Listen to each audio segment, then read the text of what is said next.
കൊച്ചാപ്പൻ നല്ല വക്കീലിനെ വെച്ച് കേസ് വാദിക്കുന്നു. എസ് ഐ കുറ്റിക്കാടൻ നിയമം പാലിക്കേണ്ട ആളായിരുന്നെങ്കിലും അയാൾ നിയമം ഉപയോഗിച്ച് പക തീർക്കുകയായിരുന്നു. ചാക്കോ മാഷിനെ കൊലപ്പെടുത്തിയതും പോലീസ് അധികാരം ദുരുപയോഗം ചെയ്തതും അന്യായമായ പീഡനം, നിരന്തര മനുഷ്യാവകാശ ലംഘനം, പ്രതിയെ മാനസികമായി തകർക്കൽ തുടങ്ങിയവ.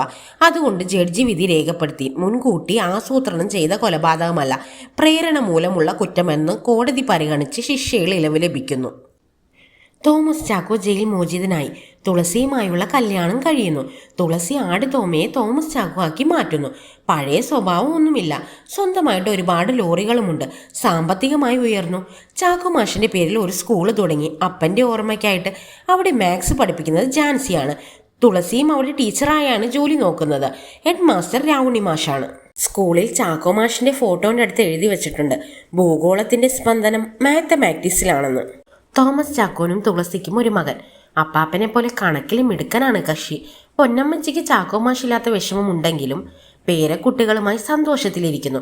ജാൻസിക്ക് 2 കുട്ടികളുണ്ട്. എല്ലാത്തിനും സപ്പോർട്ടായി കൊച്ചാപ്പനുമുണ്ട്.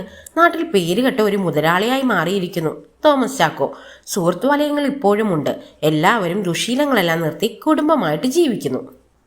ബിസിനസ്സിലെ വിജയത്തിന് പിന്നിൽ അവരുടെ കഷ്ടപ്പാട് പ്രധാന പങ്ക് വഹിക്കുന്നു. പൂക്കോയുടെ മകൾ ഭർത്താവുമായി നാട്ടിൽ തിരിച്ചെത്തി. അവരെ അയാൾ സന്തോഷത്തോടെ സ്വീകരിച്ചു.